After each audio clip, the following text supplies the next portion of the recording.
जैसे ही राजा भोज ने सिंहासन पर बैठना चाहा तो दूसरी पुतली बोली, जो राजा विक्रमादित्य जैसा गुणी हो, पराक्रमी हो, यशस्वी हो, वही बैठ सकता है इस सिंहासन पर। राजा भोज ने पूछा, विक्रमादित्य में क्या गुण थे? तो पुतली चित्रलेखा ने कहा, सुनो। एक बार राजा विक्रमादित्य की इच्छा योग साधने की हुई। अपना राजपाट अपने छोटे भाई भृतहरि को सौंपकर अंग में भभूत लगाकर जंगल में चले गई। उसी जंगल में एक ब्राह्मण तपस्या कर रहा था। देवताओं ने प्रसन्न होकर उस ब्राह्मण को एक फल दिया और कहा, जो इसे खा लेगा वह अमर हो जाएगा। ब्राह्मण ने वह फल अपनी पत्नी को दे दिया। पत्नी ने उससे कहा कि इसे राजा को दे आओ और बदले में कुछ धन ले आओ। ब्राह्मण ने जाकर वह फल राजा को दे दिया। राजा अपनी रानी को बहुत प्यार करता था। उसने वह फल अपनी रानी को दे दिया। रानी का प्रेम शहर के कोतवाल से था तो रानी ने वह फल उस कोतवाल को दे दिया। कोतवाल एक वेश्या के पास जाया करता था। उसका प्रेम एक वेश्या के साथ था। उसने वह फल वेश्या को दे दिया और वेश्या ने सोचा कि मैं अमर हो जाऊंगी तो पाप कर्म करती रहूंगी, अच्छा होगा कि वह फल राजा को दे दूं।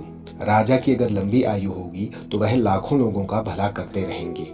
यह सोचकर उसने दरबार में जाकर वह फल राजा को दे दिया। फल को देखकर राजा चकित रह गए। उन्हें सारा भेद मालूम हुआ तो उन्हें बड़ा दुख हुआ। उसे दुनिया बेकार लगने लगी। एक दिन वह बिना किसी से कहे सुने राजघाट छोड़कर घर से निकल गए। राजा इंद्र को यह मालूम हुआ तो उन्होंने राज्य की रखवाली के लिए एक दूत भेज दिया।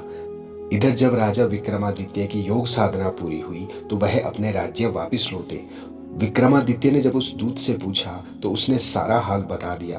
विक्रमादित्य ने अपना नाम बताया, फिर भी दूत ने उन्हें ना जाने दिया। बोला कि तुम विक्रमादित्य अगर हो तो मुझसे लड़ो।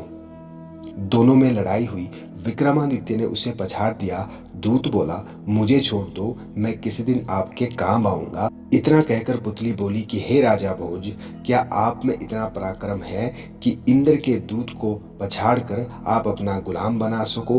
अगर है तभी आप इस सिंहासन पर बैठ सकते हैं। कहानी की शिक्षा। दूसरी कहानी से हमें यह सीख मिलती है कि प्रेम में जब हमें छल मिलता है तो हम मानसिक स्थिति को संभाल नहीं पाते हैं और हम स्वयं को किसी दूसरे की गलती का दंड देते रहते हैं, जिससे हम मानसिक अशांति को प्राप्त करते हैं। यद्यपि हमें उस स्थिति में केवल अपने लक्ष्य को ध्यान में रखना चाहिए, क्योंकि प्रेम जीवन में दूसरी बार हो सकता है, मगर लक्ष्य प्राप्ति के लिए यह आयु और यह आत्मविश्वास जीवन में दोबारा नहीं मिल सकता। सिंहासन बतीसी की तीसरी कहानी सुनने के लिए अगली वीडियो में जाएं।